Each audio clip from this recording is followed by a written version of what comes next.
सभी को good morning. एक बार फिर से आदित्य क्लासेस के डिजिटल प्लेटफॉर्म पे आप सभी का स्वागत है। मैं जितेंद्र सिंह राजपूत। देखिए, आज अपना जो टॉपिक है वो चलेगा खनिज। कौन सा चलेगा? खनिज में अपन आधा टॉपिक कंप्लीट कर चुके हैं मित्रों। ठीक, अब बचा हुआ जो इसमें आपका मैटर रह गया है खनिज वाले, उसमें वो आज आपको कंप्लीट करना है। ठीक है, तो आज अपन आगे बढ़ते हुए उसी पर चर्चा करेंगे। नो, ऑनलाइन नहीं है। ठीक, देखें, बात कर रहे हैं अपन पेट्रोलियम की। किसकी? पेट्रोलियम की। ठीक है बेटा, पेट्रोलियम। आपको सबसे पहले तो ये पता होना चाहिए कि ये ईंधन खनिज है। कैसा खनिज है? ईंधन खनिज है। ठीक है ना। पेट्रोलियम हुआ या गैस हुआ या आपका परमाणविक जितने भी खनिज हैं, सारे के सारे किसमें? ईंधन खनिज में आते हैं। कोयला है आपका, इन चीजों को ध्यान रखना। ठीक है ना। ईंधन खनिज में क्यों आते हैं? क्योंकि ये जलने के बाद ऊर्जा प्रदान करते हैं। क्या प्रदान करते हैं? ध्यान रखें इस चीज को। ठीक है, तो देखिए, सबसे पहले अपन जो चर्चा कर रहे हैं ईंधन खनिजों में, वो कर रहे हैं पेट्रोलियम की। किसकी? पेट्रोलियम की। देखो, पेट्रोलियम में कई बार आप ये सोच के कंफ्यूज मत हो जाना कि साहब पेट्रोलियम पेट्रोल से कहते हैं। समझ में आ रही बात? पेट्रोलियम पेट्रोल नहीं होता है। पेट्रोलियम जो होता है उसे अपन बोलते हैं कच्चा तेल। क्या बोलते हैं? कच्चा तेल, जिसे अपन ड्रिलिंग प्रोसेस से, कौन सी विधि से? ड्रिलिंग, और हिंदी में बोले तो प्रवेधन। क्या बोलेंगे? ठीक है ना। ड्रिलिंग जो मेथड है या विधि है, उससे अपन क्या करते हैं? कच्चा तेल निकालते हैं। ध्यान रखना। अब इस कच्चे तेल में कई सारी चीजें होती हैं। जैसे सबसे पहले अपन बात कर लेते हैं पेट्रोल की। क्या चीज है? पेट्रोल इसी कच्चे तेल से प्राप्त होगी। पेट्रोल के बाद है डीजल। क्या है? डीजल, वो भी इसी से प्राप्त होता है। उसके बाद है आपकी कैरोसिन, यानी कि मिट्टी का तेल बोल देते हैं अपन इसको। क्या बोलते हैं कैरोसिन को? मिट्टी का तेल। उसके बाद आपका ऑयल। क्या निकलता है? ऑयल। ऑयल के बाद निकलता है इससे कोलतार। क्या निकलता है? कोलतार। कोलतार के बाद इसमें से ग्रीस। क्या निकलती है? ग्रीस। ग्रीस के बाद इसमें से एक निकलती है आपकी वैसलीन। हाँ, हाँ जी, लगाने वाली। ठीक है, इतने सारी जो चीजें हैं वो बेटा पेट्रोलियम से निकलती हैं, यानी कि इस कच्चे तेल से निकलती हैं। समझ में आ गई बात? अच्छा, ये कैसे निकलती हैं भाई? इनको अलग करने के लिए कुछ तो होगा, है ना। तो इन सारी चीजों को अलग अलग करने के लिए होती है रिफाइनरी। क्या होती है? रिफाइनरी, यानी कि इस कच्चे तेल को रिफाइन करने वाला यंत्र कह दें। ठीक है, क्या कह दें? यंत्र कह दें, या मशीन कह दें, या कारखाना कह लें इसको। समझ में आ गई बात? तो ध्यान रखना बेटा, पेट्रोलियम जो है वो सीधा रिफाइनरी में जाता है। कहां जाता है? कच्चा तेल, यानी कि पेट्रोलियम का मतलब कच्चा तेल। कच्चा तेल जाएगा सीधा रिफाइनरी में, और रिफाइनरी फिर इसको रिफाइन करके इन अलग अलग चीजों में बांट देती है। समझ में आ गई बात? या इनको अलग अलग कर देती है। क्लियर? तो पेट्रोलियम का मतलब होता है बेटा ये सारी चीजें। क्लियर है ना? इसमें अब कंफ्यूज नहीं होना कि पेट्रोलियम का नाम सुनकर तुम्हारे सीधे दिमाग में चढ़ जाएगा सब पेट्रोल की बात कर रहे हैं अपन। पेट्रोल की बात नहीं कर रहे अपन, इन सारी चीजों की बात कर रहे हैं। क्लियर? अब आगे चलते हैं बेटा। देखें, एक और चीज सुन लें आप। पेट्रोलियम की दृष्टि से अगर अपन बात करें तो विश्व के कुछ ही देशों के पास पेट्रोलियम के भंडार हैं।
देखिए बेटा,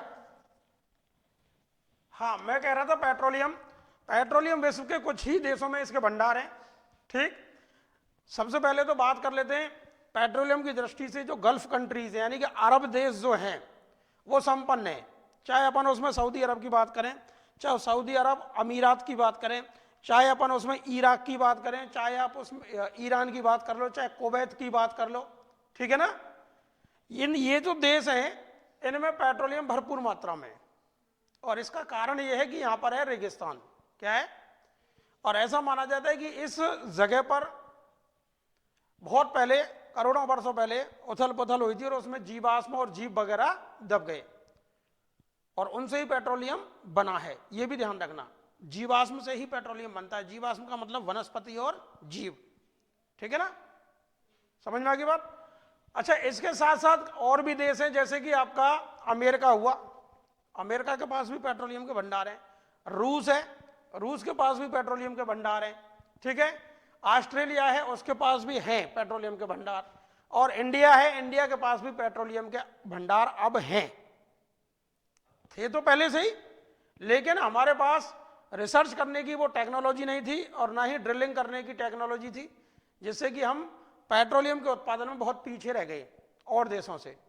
ये जो अपना थार का रेगिस्तान वाला इलाका है ना, और खासकर राजस्थान, पश्चिमी राजस्थान जो है, इसमें पेट्रोलियम के खूब अच्छी मात्रा में भंडार हैं।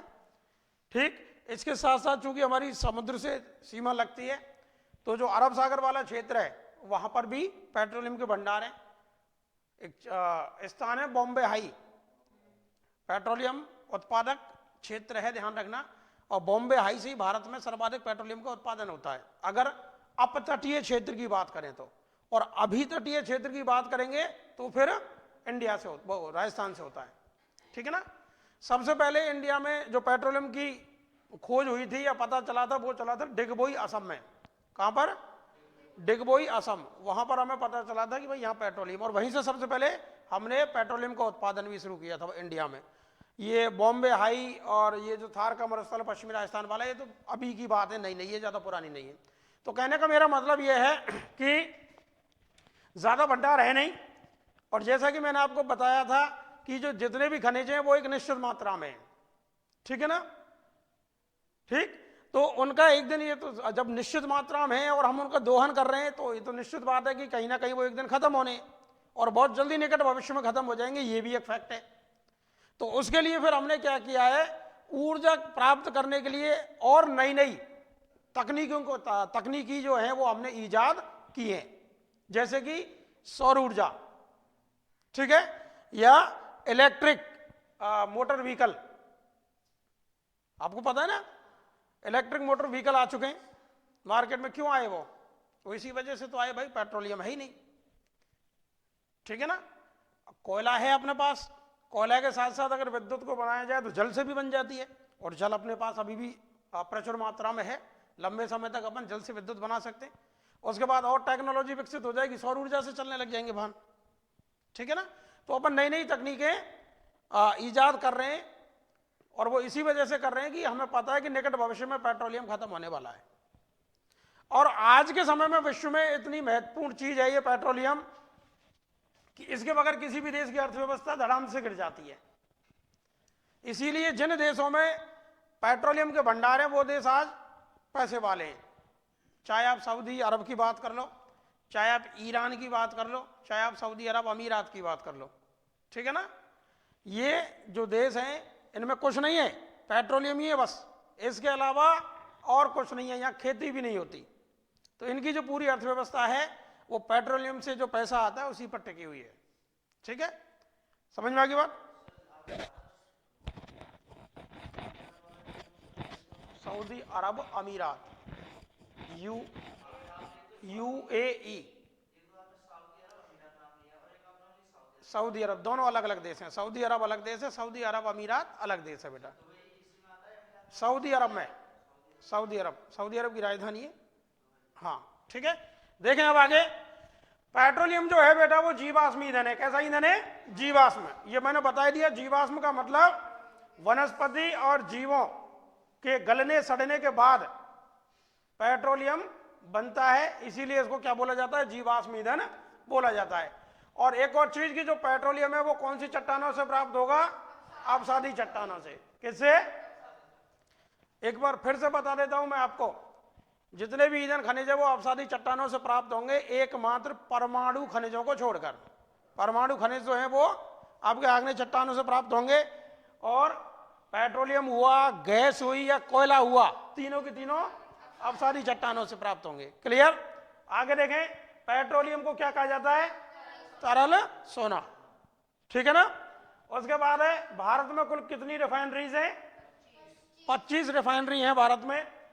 इनमें से 19 तो हैं सार्वजनिक क्षेत्र की, सार्वजनिक का मतलब गवर्नमेंट के अधीन, ठीक है, और 2 हैं निजी क्षेत्र की, 2 आपके संयुक्त क्षेत्र की। क्लियर। उसके बाद निजी क्षेत्र की जो रिफाइनरी हैं 2, उनको सुन लो एक बार। एक का नाम है रिलायंस रिफाइनरी।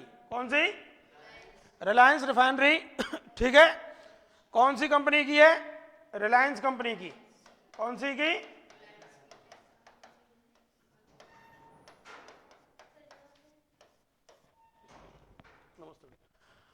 रिलायंस कंपनी की है रिलायंस रिफाइनरी। और कहां पर स्थित है, जामनगर गुजरात में। जामनगर गुजरात में स्थित है, ये ध्यान रखना। और यह निजी क्षेत्र की विश्व की सबसे बड़ी रिफाइनरी है। हाँ जी, निजी क्षेत्र में, निजी क्षेत्र में विश्व की सबसे बड़ी रिफाइनरी का जो दर्जा है वो रिलायंस की रिफाइनरी को मिला हुआ है, ध्यान रखना। ठीक है। और जो देश है ना बेटा, उन्होंने इस पेट्रोलियम के क्षेत्र में एफडीआई को मंजूर नहीं किया है, तो वहां पर जो प्राइवेट सेक्टर है वो दोहन नहीं कर सकता। किसका, पेट्रोल का, वो गवर्नमेंट के अधीन है। तो फिर वहां सीधी सी बात है, प्राइवेट जो रिफाइनरी है वो तो लगेगी नहीं। लेकिन हमने, ये इंडिया ने पेट्रोलियम में भी जो निजी क्षेत्र है, जो प्राइवेट क्षेत्र है, उसको एंट्री दे दी है। ठीक है ना। उसके बाद दूसरी जो निजी क्षेत्र की रिफाइनरी है वो है बद्रीनाथ, और कहां पर है, गुजरात में। ठीक है। और कौन सी कंपनी की है, एसआर कंपनी की। आपने देखे होंगे रिलायंस के पेट्रोल पंप देखे होंगे, एसआर के देखे होंगे। ये दोनों बेटा प्राइवेट है। ये कैसी कंपनी है, कैसी रिफाइनरीज है, ये प्राइवेट रिफाइनरीज है। ठीक है, इतना ध्यान रखोगे। ठीक, हिंदुस्तान पेट्रोलियम लिमिटेड है, गवर्नमेंट है बेटा। ठीक है ना, बिल्कुल गवर्नमेंट को टैक्स देंगी। ठीक है। इसका एक कारण भी है कि देखो, इसमें जो ड्रिलिंग करके जो अपन पेट्रोलियम निकालते हैं ना, उसमें बहुत ज्यादा खर्चा आता है। ठीक।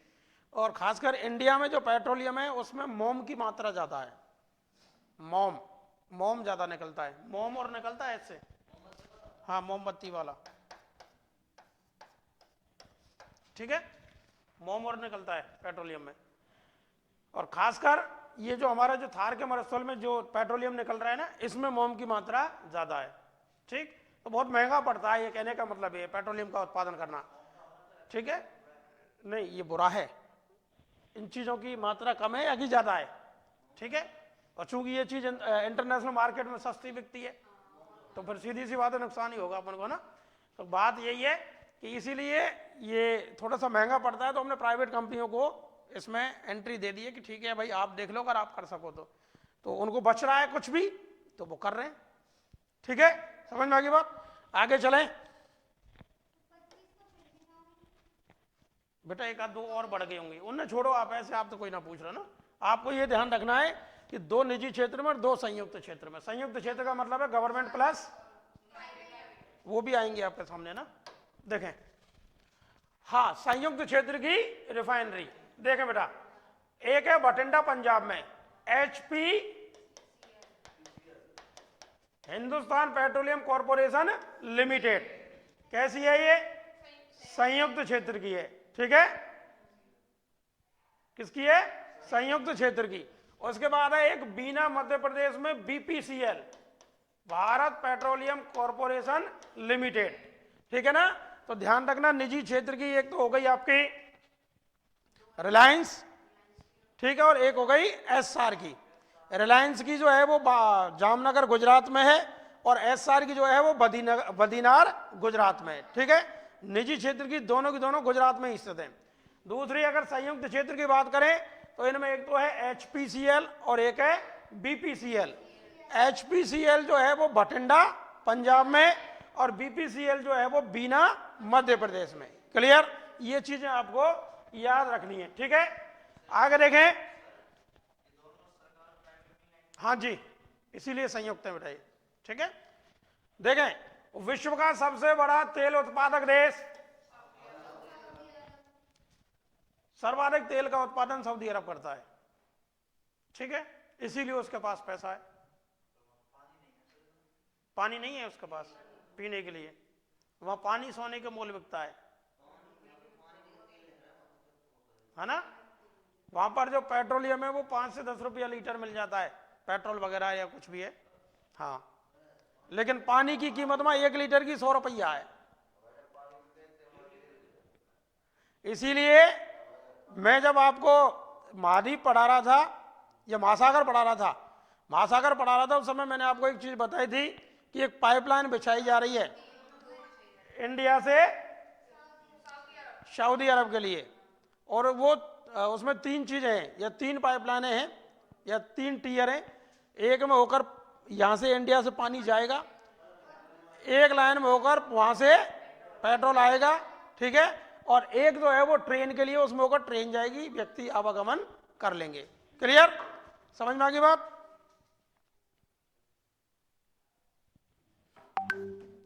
आगे देखें तो ध्यान रखना बेटा, सऊदी अरब विश्व का सबसे बड़ा तेल उत्पादक देश है, और इसीलिए आपने देखा होगा जो सऊदी अरब का प्रिंस है सलमान, ठीक है ना, उसके जो बच्चे हैं भैया कम से कम करोड़ों रुपए की गाड़ी में घूमे, करोड़ों रुपया के तो उनकी लेडीज इन पर पर्स रहे हैं।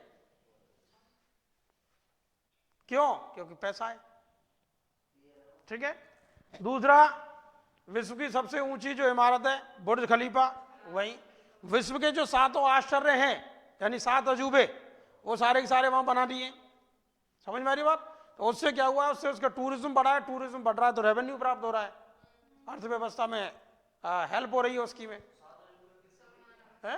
हाँ, 7 बनवा दिए बना भाई, ताजमहल वगैरह वो सब, इनकी दीवार वगैरह सब बनवा दी।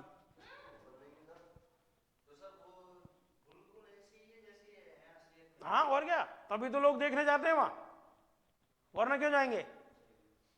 अपने शौक के लिए नहीं बनवाए उन्होंने, पर्यटकों को आकर्षित करने के लिए कि पर्यटक यहां पर आए, जिससे कि हमारे देश में विदेशी पैसा आए। भाई दूसरा सोर्स भी तो होना चाहिए कोई कमाई का। अब वहां खेती करने के तो लिए तो पानी है ही नहीं, खेती तो वो कर ही नहीं सकते, तो फिर क्या करें, टूरिज्म को ही बढ़ावा दे दिया। अब लोग वहां घूमने जाते हैं, पैसा खर्च करते हैं, ठीक है ना। 7 देशों में घूमने की वजह तो भाई एक ही देश में जाके देख लेंगे ना, 7 सीजन ने का मतलब पड़ रहा है ना। देखें आगे, भारत में सर्वप्रथम तेल की खोज माकूम क्षेत्र डिगबोई असम में 1889 में हुई। ध्यान रखना इसको, इंपॉर्टेंट चीज है। कौन से क्षेत्र में हुई? माकूम क्षेत्र, स्थान का नाम डिगबोई, राज्य का नाम असम। कब हुई? 1800, ठीक है। उसके बाद देखें, भारत की प्रथम तेल रिफाइनरी 1901 में स्थापित की गई थी और डिगबोई असम में ही स्थापित की गई थी। यहीं से तेल निकल रहा था, यहीं पर रिफाइनरी लगा दी कि ठीक है भाई, यहीं से निकालो, यहीं से इसको शुद्ध करके भेजो। समझ में आ गई बात। तो ये दोनों फैक्ट आपको याद रखने हैं। 1889 में तेल की, 1901 में भारत की प्रथम, और दोनों एक ही जगह पर, डिगबोई, ठीक है। आगे बात करते हैं, देखें अब ONGC की स्थापना किसकी? ONGC की फुल फॉर्म है oil and natural gas corporation, ठीक है। इसकी स्थापना हुई कब?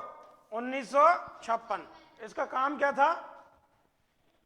भारत में पेट्रोलियम वाले क्षेत्रों की खोज करना, ठीक है। कहां कहां पर पेट्रोलियम है उसकी खोज करने का काम ओएनजीसी को दिया गया था। किसको? ठीक है, गुरुजी गए कि नहीं है मनीष जी? आगे देखें बेटा, तेल क्षेत्र, इंडिया में जो तेल क्षेत्र हैं उनकी बात कर लेते हैं।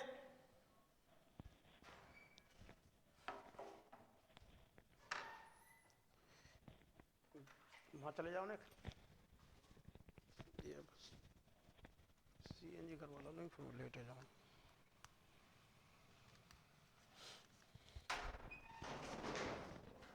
देखें बेटा,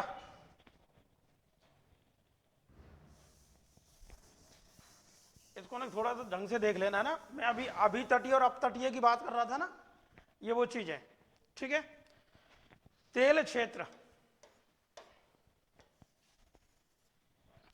एक तो है अभितटीय क्षेत्र। कौन सा क्षेत्र? अभितटीय क्षेत्र में जो पेट्रोलियम निकलेगा उस पर अधिकार किसका होगा? अभितटीय को मतलब समझ गए?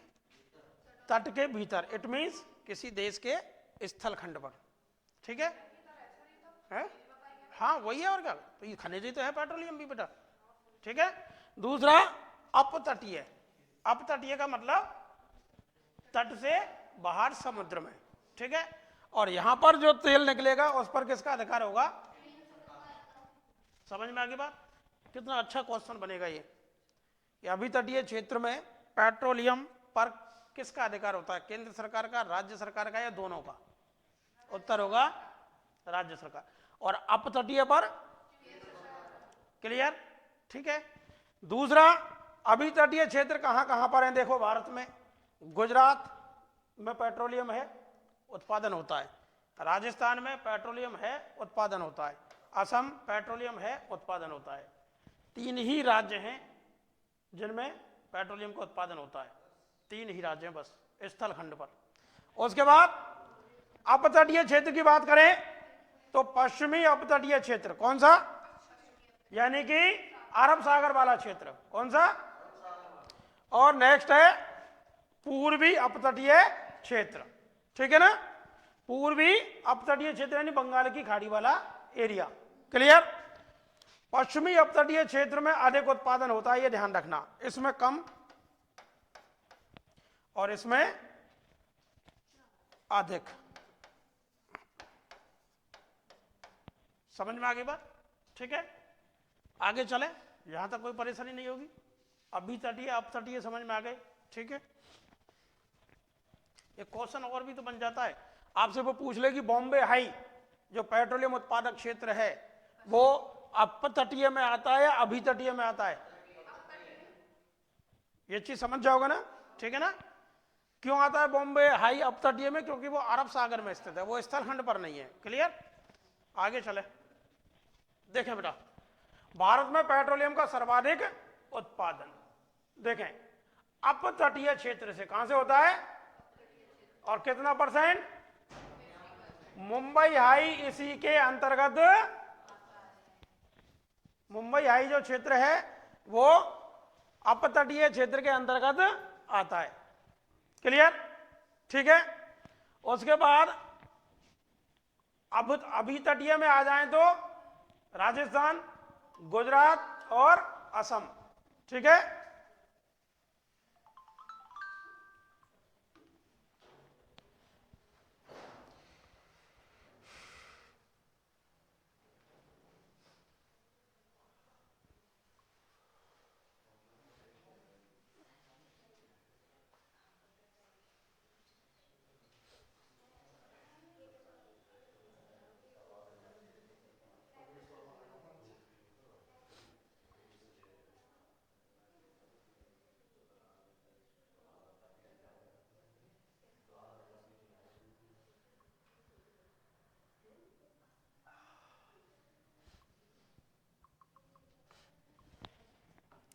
हाँ बेटा, देखें ये बात समझ में आ गई। भारत में सिर्फ यहीं से पेट्रोलियम का उत्पादन होता है।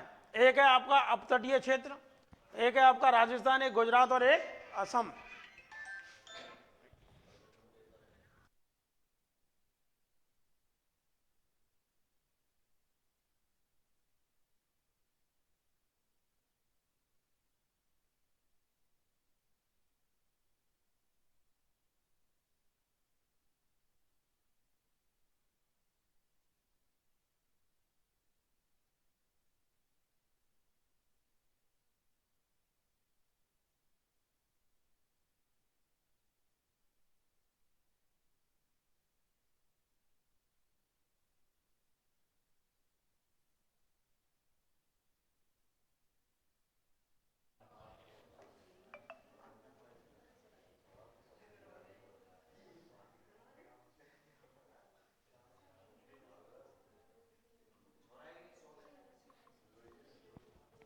देखें बेटा, अब इसमें ये 4 क्षेत्र हैं भारत के जहां से पेट्रोलियम उत्पादन होता है, इसके अलावा कोई नहीं है। और ये 3 राज्य हैं बस, राजस्थान, गुजरात और असम। ठीक है, आगे चलते हैं। ब्रह्मपुत्र घाटी पेट्रोलियम क्षेत्र, ब्रह्मपुत्र घाटी, जिसमें आपका ये आएगा डिगबोई। समझ में आ गई बात? ब्रह्मपुत्र घाटी यानी ब्रह्मपुत्र नदी के द्वारा निर्मित की गई घाटी की बात कर रहे हैं। ठीक है, और आपको ये पता होगा कि जो ब्रह्मपुत्र नदी है वो अरुणाचल प्रदेश, असम में बहती है। समझ में आ गई ना बात? देखें, ब्रह्मपुत्र घाटी पेट्रोलियम क्षेत्र थाना पेट्रोलियम क्षेत्र है। ठीक है, इसके अंतर्गत असम के तेल कुएं, त्रिपुरा के तेल कुएं और अरुणाचल प्रदेश के तेल कुएं आते हैं।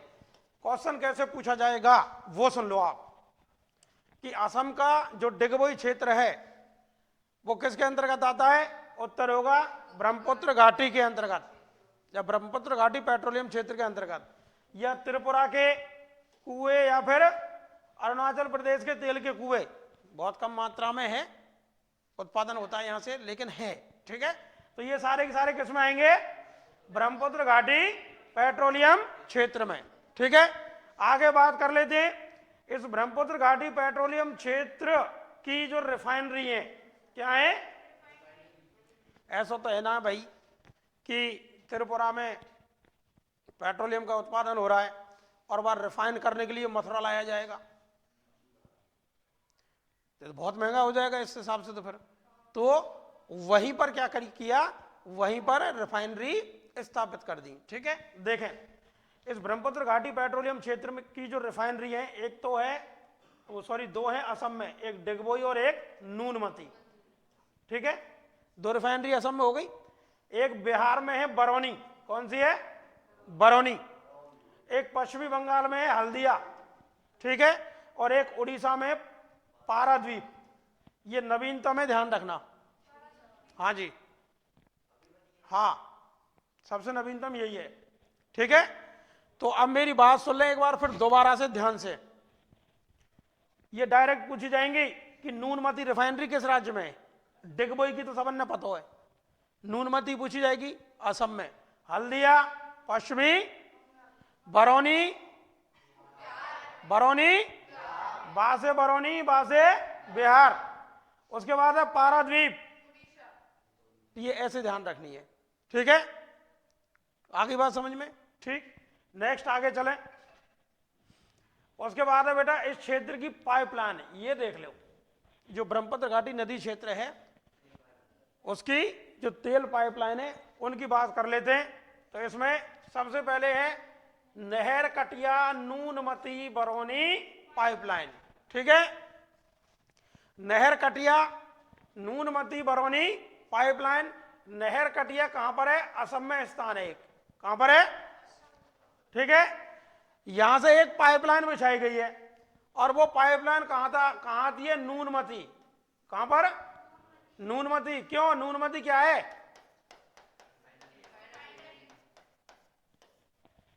क्या है? क्लियर? ठीक है, फिर नूनमती से आगे बरौनी आ जाती है, और बरौनी भी क्या है?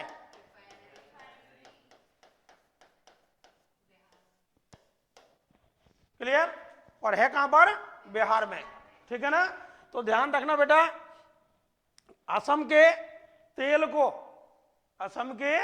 तेल को अन्य राज्यों तक पहुंचाने के लिए, या फिर मैं ये कहूं कि बिहार तक पहुंचाने के लिए जिस पाइपलाइन को बिछाया गया उस पाइपलाइन का नाम है नहर कटिया नूनमती बरौनी पाइपलाइन। ठीक है, अब इसमें यह भी सुन लो कि यह भारत की प्रथम तेल एवं गैस पाइपलाइन है।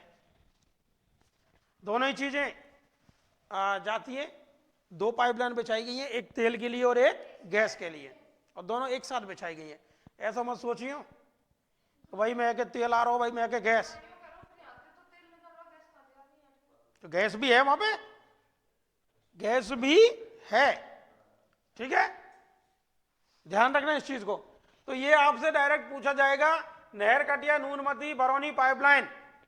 ठीक, कहां से कहां तक है? तो नहर कटिया नूनमती और बरौनी तक, और यह पाइपलाइन जो है भारत की प्रथम तेल व गैस की पाइपलाइन है। ठीक, और ये किस क्षेत्र के लिए? ब्रह्मपुत्र घाटी पेट्रोलियम क्षेत्र की। क्लियर? ये इस क्षेत्र के तेल को अन्य राज्यों तक पहुंचाने के काम आती है। क्लियर? अब आगे बात करें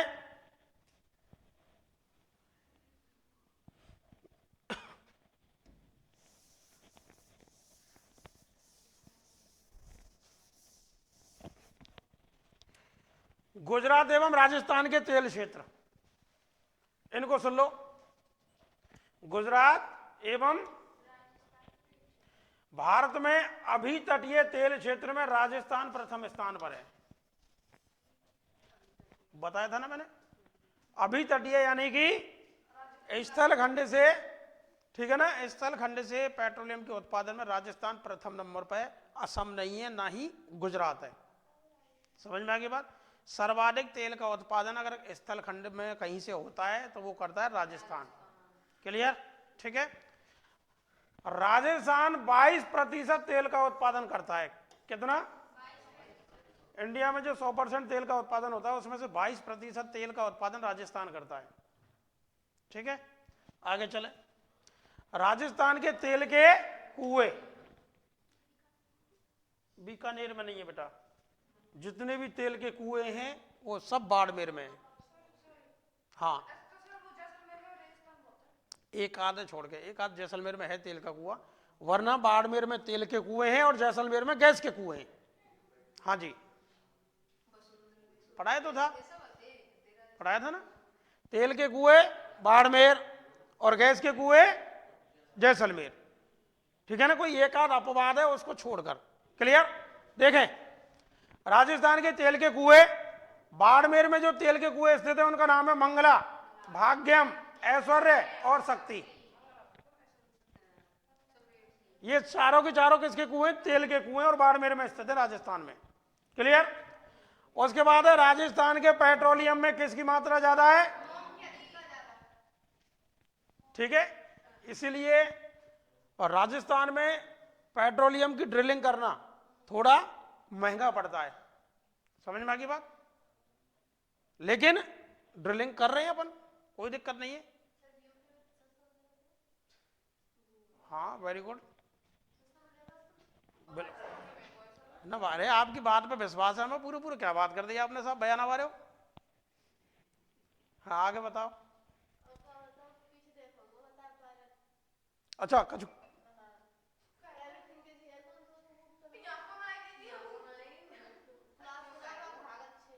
अच्छा नहीं बा मार दे का कह दी। चल कोई बात नहीं, चलता रहता है, छोड़ो चीजों को।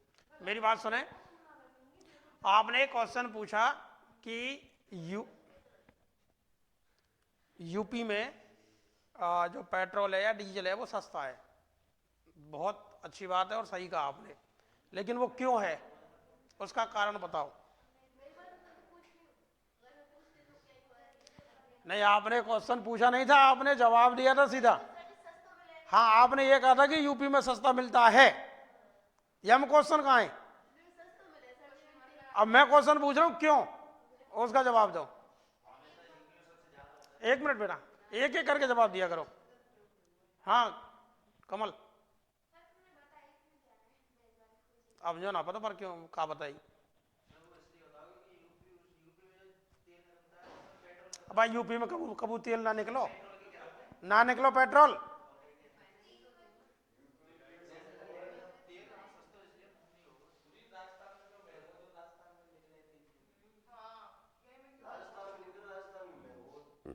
तो मुझे बताओ तो सही, मैं वही तो कह रहा हूँ।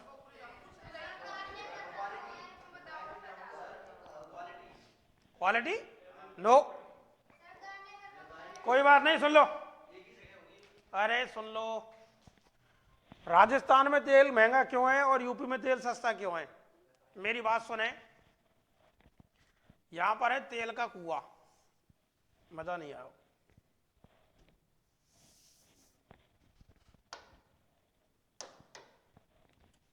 ये क्या है? तेल का कुआं, यानी कि यहां से तेल निकल रहा है। ठीक है, अब मान लीजिए राजस्थान में है, कहां पर है बेटा, इधर देख, यो जो तेल निकल रहा है ये तेल जाएगा सीधे सेंट्रल गवर्नमेंट के पास। किसके पास? सेंट्रल गवर्नमेंट तेल खरीदेगी। समझ में आ गई बात? यानी कि कच्चा तेल, क्रूड ऑयल, जिसको अपन पेट्रोलियम कहते हैं, ये कौन खरीदेगा? क्लियर? अब सुन लो, सेंट्रल गवर्नमेंट ने तेल खरीद लिया, जैसे कि आजकल बता रहे हैं कि 32 रुपए कुछ रेट चल रहा है एक बैरल का। एक बैरल का रेट अंतरराष्ट्रीय मार्केट 32 रुपए कुछ के आसपास है। हाँ सुन तो लो। अब फिर इस पर क्या होगा? सेंट्रल गवर्नमेंट इसको रिफाइन करवाएगी, ठीक है? रिफाइन करने पर खर्चा आएगा, क्या आएगा इस पर? ठीक है भाई, ऐसा माना जाता है कि जितने का हम तेल खरीद रहे हैं, जितने की कीमत है, उतना ही खर्चा इसको रिफाइन करने में आ जाता है। ये ध्यान रखना, हम हमेशा कच्चा तेल खरीदते हैं किसी भी देश से, ये मत सोचना कि डीजल खरीद रहे हैं, पेट्रोल खरीद रहे हैं, ना, कच्चा तेल, क्रूड ऑयल जिसको बोलते हैं, पेट्रोलियम, ठीक है? अब ये हो गया यहां पर आकर साहब कितने रुपया का हो गया? यहां 64, यानी कि हमें 64 रुपये लीटर पेट्रोल मिल जाना चाहिए था, ठीक है? अब सरकार के पास पैसा को पेड़ है का? कौन पे तो कमावे सरकार पैसा? जनता पे थे, ठीक है? तो वो लगा दिए इस पर एक्साइज ड्यूटी यानी टैक्स, सेंट्रल गवर्नमेंट का टैक्स लगता है, ठीक है? मान लीजिए साहब यहां पे आने लगा दियो टैक्स 20 रुपया को, कि देखो है वो अभी, कि देखो है वो, क्लियर? अब सेंट्रल गवर्नमेंट पे से तेल कौन खरीदेगा? सेंट्रल गवर्नमेंट पे से तेल खरीदेगा स्टेट, यानी कि राज्य। अब राज्य सरकार के पास पेड़ ना लग रहा पैसा को, तो उसने भी टैक्स लगा दिया, और राज्य सरकार जो टैक्स लगा दी उसको बोलते हैं वैट। क्या बोलते हैं? वैट, वैल्यू एडेड टैक्स, ठीक है? इसने भी साहब 20 रुपया को लगा दिया। अब कितने को है कोई?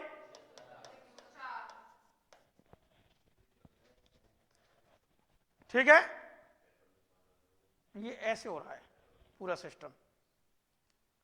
अब आपके क्वेश्चन का जवाब कि यूपी में क्यों सस्ता है और राजस्थान में क्यों महंगा है, ठीक है? अभी 2021 में शायद, जहां तक मुझे ध्यान आ रहा है, पता नहीं सही है गलत है, 5% टैक्स सेंट्रल गवर्नमेंट ने कम किया था पेट्रोल पर, ठीक है? और उसने ये कहा कि भाई मैं कम कर रहा हूं, तो राज्यों से भी मेरी अपील है कि आप भी कम कर दो। जबरदस्ती नहीं कह सकता वो, ध्यान रखना, सेंट्रल गवर्नमेंट स्टेट गवर्नमेंट से अपील उसने की कि भाई मैंने इस पर 5% जो टैक्स है वो कम कर दिया, आप भी कर दो, ठीक है?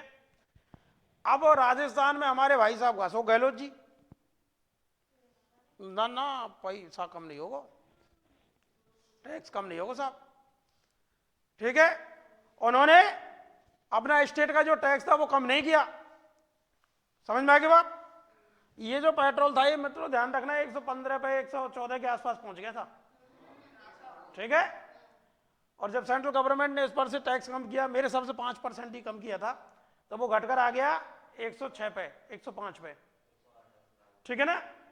फिर उसके बाद कंपनी, यानी कि जिस कंपनी से आप तेल खरीद रहे हो, ठीक है ना, वो भी अपनी कीमत तय कर दी है, भाई मैं तो इतने में दूंगा। ये भी ध्यान रखना कि वो भी तो कमाएगी, कंपनी भी तो कमाएगी भाई। भाई स्टेट गवर्नमेंट के पास से वो ऑयल कहां जाता है, वो सॉरी तेल कहां जाता है? कंपनी के पास, और कंपनी के फिर लगे हुए पेट्रोल पंप, वो भी तो कमाने के लिए बैठा है, ठीक है ना? तो राजस्थान में गहलोत जी ने कर दिया मना, भाई मैं टैक्स कम नहीं करूंगा, और यूपी में योगी ने क्या कर दिया? टैक्स को कम कर दिया, इसीलिए वहां पर कम है, हमारे यहां ज्यादा है। समझ में आ गई बात? हाँ, कर सकता है, है?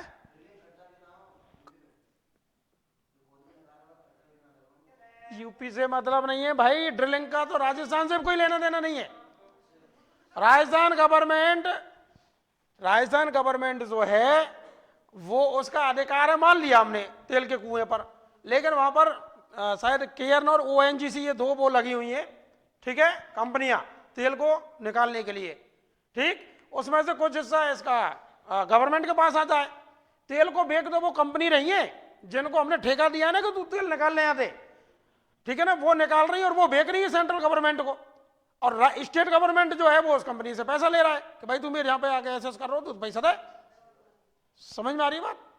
तो इसका राजस्थान गवर्नमेंट का इससे कोई लेना देना नहीं है। तू अगर जो सोच रहा है कि भाई राजस्थान में जो तेल निकल रहा है तो राजस्थान में कम है जानी चाहिए कि रेट, ये नहीं होगा, ठीक है ना, ये तो एक चक्र है, ये वापस लौट के ऐसे ही आएगा भाई।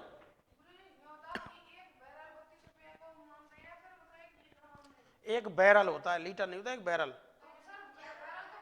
हाँ तो इतने में मिल रहा है, ये सस्ता नहीं है बहन जी, मैंने सारी चीज तो बता दी। हाँ तो है, वो तो हो गया, उसमें और भी चीजें तो निकल रही हैं, सबरे में कोई बुई थोड़ी निकले, पेट्रोल और डीजल ही, कितनी सारी चीज तो बताई मैंने आपको, ठीक है ना, ये भी स्थिति है। अब बात समझ में आ गई क्यों सस्ता है? और जिता लो गहले होते जब दे देंगे वोट गहले तू क्या?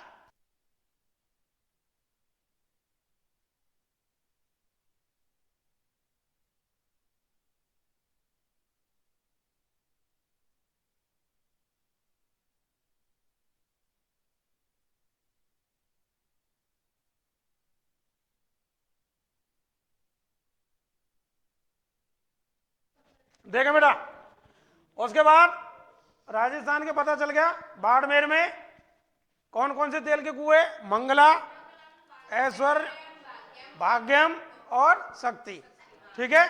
उसके बाद गुजरात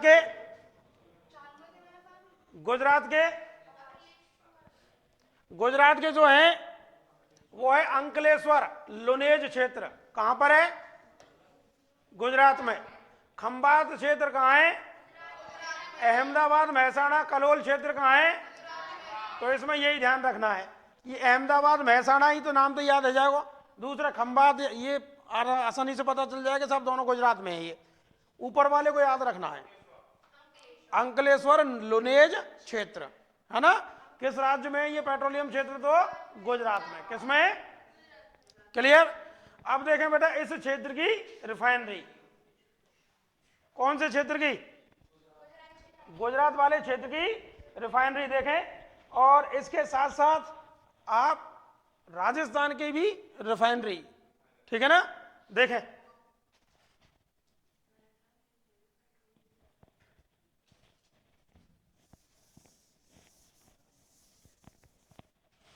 देखें बेटा, राजस्थान गुजरात क्षेत्र की रिफाइनरी एक तो बठिंडा में, और बठिंडा कहां है? क्लियर? दूसरा कोयनी, इंपॉर्टेंट है, पूछी जा चुकी है, कोयनी कहां है? मंगलौर, जामनगर, निजी क्षेत्र की है, और कौन सी कंपनी? उसके बाद है पानीपत, कहां पर? मथुरा रिफाइनरी कहां है? ट्रॉम्बे रिफाइनरी, मुंबई रिफाइनरी, मुंबई में। उसके बाद है वादीनार रिफाइनरी कहां है? कौन से क्षेत्र की है? कौन सी कंपनी? और पचपदरा रिफाइनरी, बीना रिफाइनरी, याद क्या करना हो? पता याद ही करना हो कि कौन सी रिफाइनरी किस राज्य में है, बस, ठीक है, आ गई समझ में। और दूसरी चीज ये है कि इन रिफाइनरियों में राजस्थान और गुजरात से जो पेट्रोलियम निकलता है उसका शोधन किया जाता है या उसे रिफाइन किया जाता है, समझ में? हाँ, ठीक है। और वो जो था आपका असम, त्रिपुरा और वो जो था, ठीक है, उसमें वहां पर जो आपको मैंने बताई थी, एक डिगबोई और दूसरी कौन सी थी असम में? नूनमती। ठीक है, उनमें उसका तेल रिफाइन होता है, और गुजरात और राजस्थान का तेल रिफाइन होता है इन रिफाइनरीज में। क्लियर, समझ में आ गई बात? ठीक है, अब आगे चले। देखे बेटा, इस क्षेत्र की तेल पाइपलाइन, ठीक है, पहली है मंगला सलाया कोयनी मथुरा पाइपलाइन। ठीक है, मंगला सलाया कोयनी मथुरा पाइपलाइन। इसमें आप सुन लो, देखें,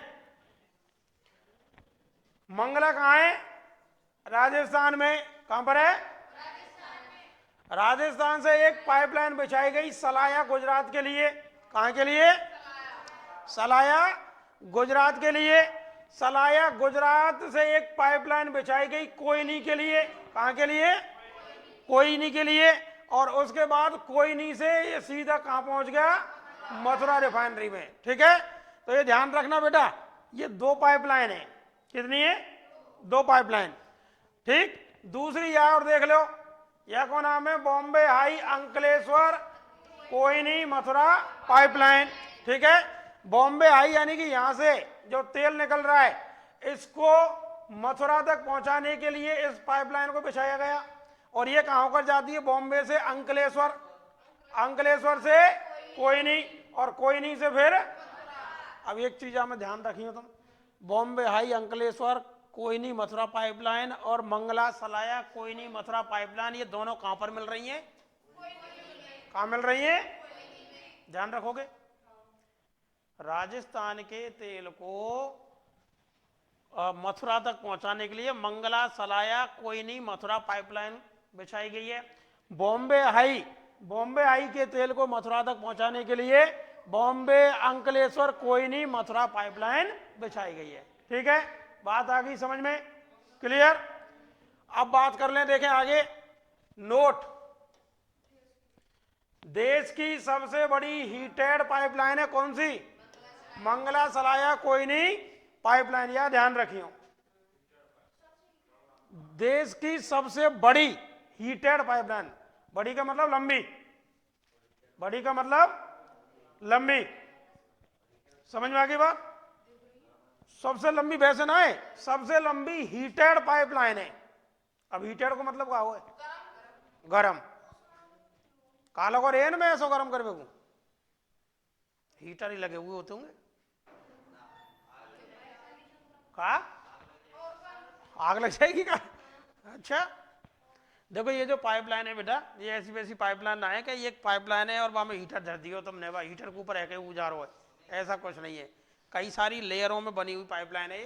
ठीक है, तो इसमें वास्तव में ही गर्म करने के लिए यंत्र लगाए गए, और इसका कारण है इनको क्यों गर्म किया जाता है, या क्यों इसी को क्यों गर्म किया गया। इस मंगला सलाया कोयनी पाइपलाइन को हीटेड पाइपलाइन क्यों बनाया गया, क्या कारण है इसका?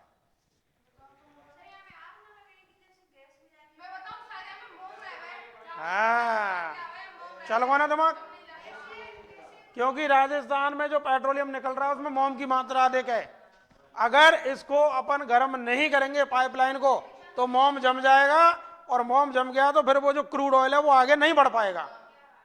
तो उसको गर्म रखने के लिए हीटेड पाइपलाइन बिछाई गई है। कैसी बिछाई गई है? ये ध्यान रखोगे।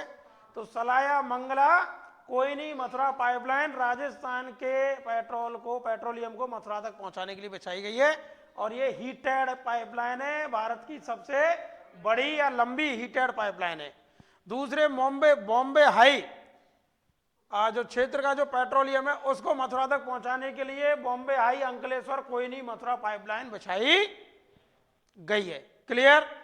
ठीक है, आगे चलें। ठीक, देखें बेटा, अभी अपन ने पढ़ चुके हैं, अभी तटीय पढ़ चुके हैं ना, उसके बाद पढ़ेंगे अपतटीय। कौन से? अपतटीय पेट्रोलियम क्षेत्र। देखें,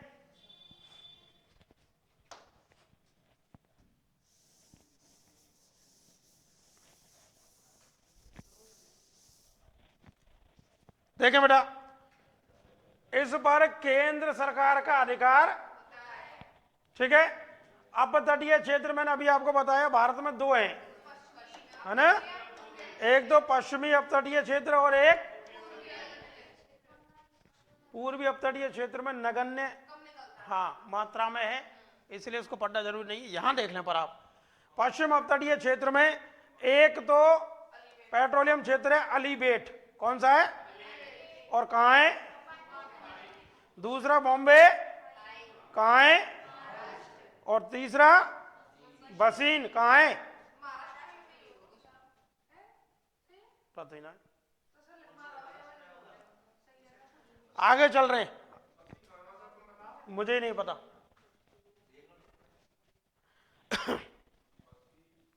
बसीन बेटा मुंबई में ही है, ठीक है, हाँ। देखें आगे, पश्चिम अपतटीय क्षेत्र, इसमें नंबर 1 अलीबेट, कहां पर है, ये रहा खंबात की खाड़ी में। दूसरा है बॉम्बे, कहां है, अरब सागर में, महाराष्ट्र के पास, यानी कि मुंबई के दक्षिण में अरब सागर में स्थित है।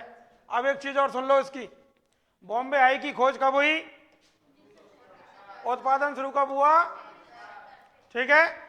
उसके बाद देखें, समुद्र से तेल की खोज एवं उत्पादन करने वाला तेल जलयान, यह ध्यान रखियो, समुद्र में जो तेल की खोज करने वाला तेल जलयान है उसका नाम है सागर सम्राट। क्या नाम है, डायरेक्ट पूछा जा सके आप, और ये कि जहाज है इंडिया के पास तेल उत्पादन करने वाला या तेल की खोज करने वाला है, नो, इंडियन नेवी के पास क्यों होगा, कोई लड़ाकू विमान है वो जलयान है, ठीक है। और ये जो सागर सम्राट था ये हमने जापान से मंगवाया, किससे, जापान देश से मंगवाया था सागर सम्राट को। और इस सागर सम्राट का जो चित्र है वो 1 रुपया के नोट पर छपा हुआ होता है, देख लेना कभी, अब तो है ही ना है, कागज करो तो उस पे ये छपा हुआ है, ध्यान रखना, सागर सम्राट का फोटो, समझ में आ गई बात। तो क्वेश्चन आपको आपके सामने ये बनता है कि समुद्र से तेल की खोज करने वाले तेल जलयान का नाम बताओ, किस देश से लिया, कौन से नोट पर चित्र छपा हुआ है, वेरी गुड। ये है दूसरे जहाज का नाम है बेलफोर्ड डॉल्फिन, क्या नाम है, बेलफोर्ड डॉल्फिन। उसके बाद देखें, बॉम्बे आई भारत का सर्वाधिक तेल उत्पादक, अगर टोटल पूछा जाए, टोटल का मतलब अभी तटीय और अपतटीय दोनों को मिलाकर सर्वाधिक तेल का उत्पादन कौन करता है, तो बॉम्बे हाई, ठीक है। अभी तटीय में सर्वाधिक उत्पादन राजस्थान और अपतटीय में सर्वाधिक उत्पादन बॉम्बे हाई। बात समझ में आ गई,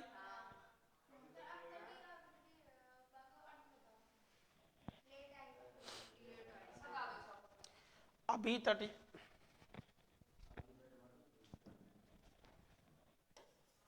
काय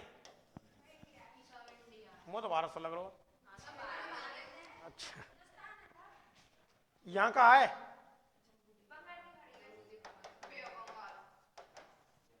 बंगाल की खाड़ी, और यहाँ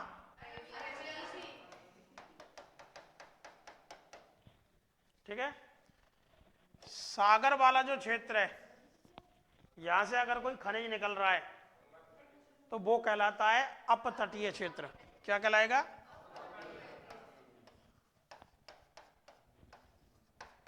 अपतटीय खनिज क्षेत्र, ठीक है साहब। अगर भारत के अंदर स्थल खंड पर कोई खनिज निकल रहा है तो उसको बोलेंगे अभी तटीय,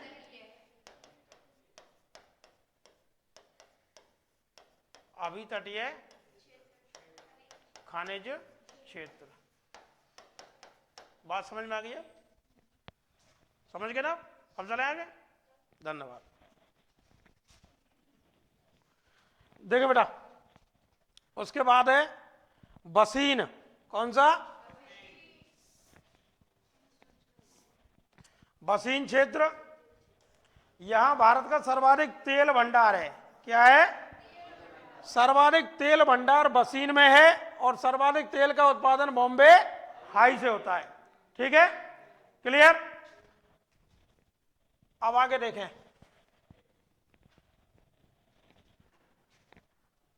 कैसा हंस जाए। पूर्वी अपतटीय क्षेत्र, पूर्वी अपतटीय क्षेत्र में देख लें, ज्यादा कुछ है नहीं वैसे, ठीक है ना। पहला कृष्णा गोदावरी बेसिन, इसमें एक रावा क्षेत्र है, एक अमलापुर क्षेत्र है, और दूसरा है इसमें कावेरी बेसिन। कावेरी बेसिन में एक नरीमन क्षेत्र है और एक है आपका कोइरलपल्ली क्षेत्र। ठीक है, और उसके बाद देखें बेटा इस क्षेत्र की रिफाइनरी, कौन से क्षेत्र की? टोटल अपतटीय, पूरा पूर्वी और पश्चिमी दोनों की। ठीक है, इसकी रिफाइनरी देख लेते हैं एक बार, कहां कहां पर जाकर तेल रिफाइन होता है भैया अपतटीय क्षेत्र का। देखें मित्रों,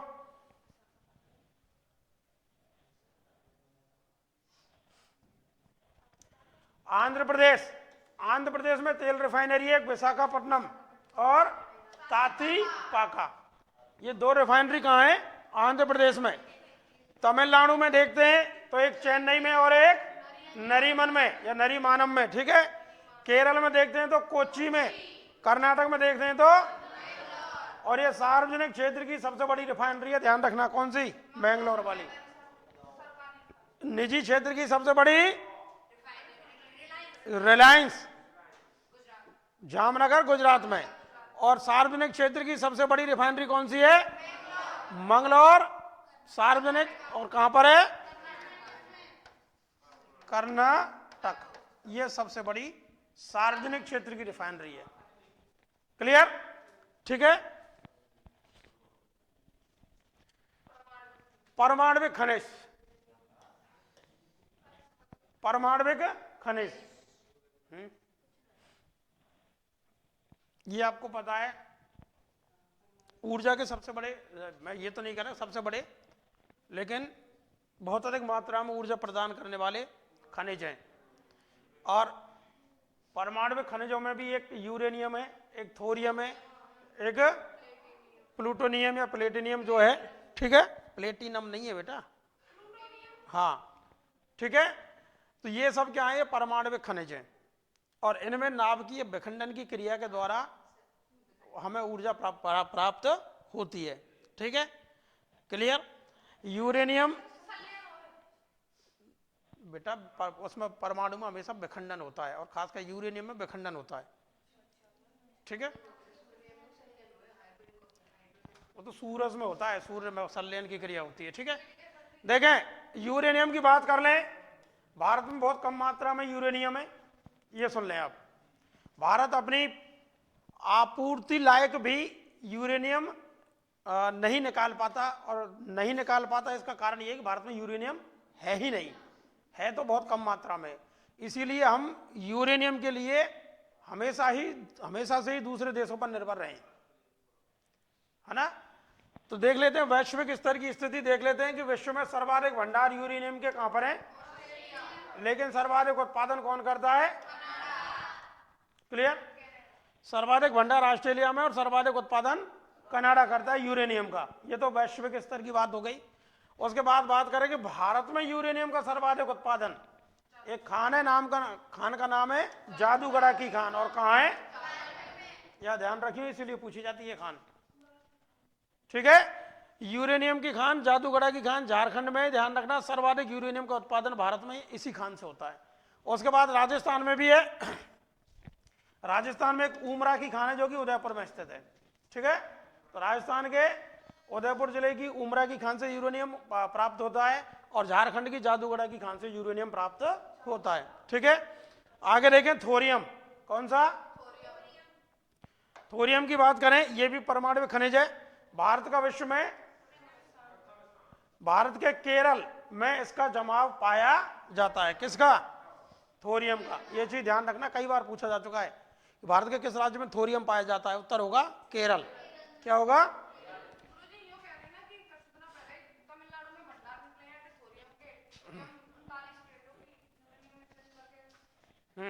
सही है, बिल्कुल बिल्कुल। आगे देखो बेटा, प्राकृतिक गैस, परमाणु खनिज के बाद प्राकृतिक गैस अपसादी चट्टानों में पाया जाता है। प्राकृतिक गैस खनिज तेल के ऊपर पाया जाता है, ये ध्यान रखना, तेल के ऊपर गैस पाई जाएगी, ठीक है। इसका सर्वाधिक प्रयोग तापीय संयंत्रों में किया जाता है, ठीक है। दूसरा, इसका सर्वाधिक उपयोग उद्योगों में, तीसरा सर्वाधिक उपयोग घरेलू कार्यों में, चौथा सर्वाधिक उपयोग उर्वरक उत्पादन में, ठीक है ना। खोज की बात कर लें तो भारत में गैस की खोज करती है ओएनजीसी और oil, ONGC oil and natural gas, और ओआईएल का मतलब है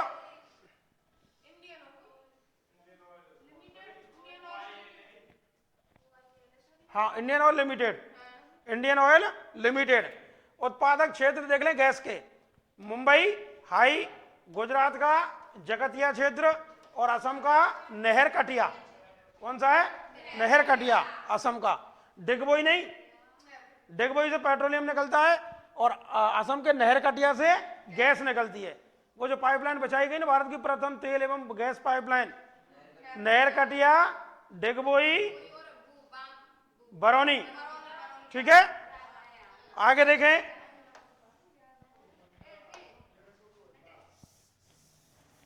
देखो गैस कहां कहां पर है भारत में, तो उत्पादन में प्रथम और भंडार में प्रथम। उत्पादन में सर्वाधिक गैस का उत्पादन कौन करता है, और भंडार भी कहां है सर्वाधिक, ठीक। उसके बाद दूसरे नंबर पे गुजरात और भंडार भी, तीसरे नंबर पे त्रिपुरा है, जबकि भंडार किसमें, राजस्थान में।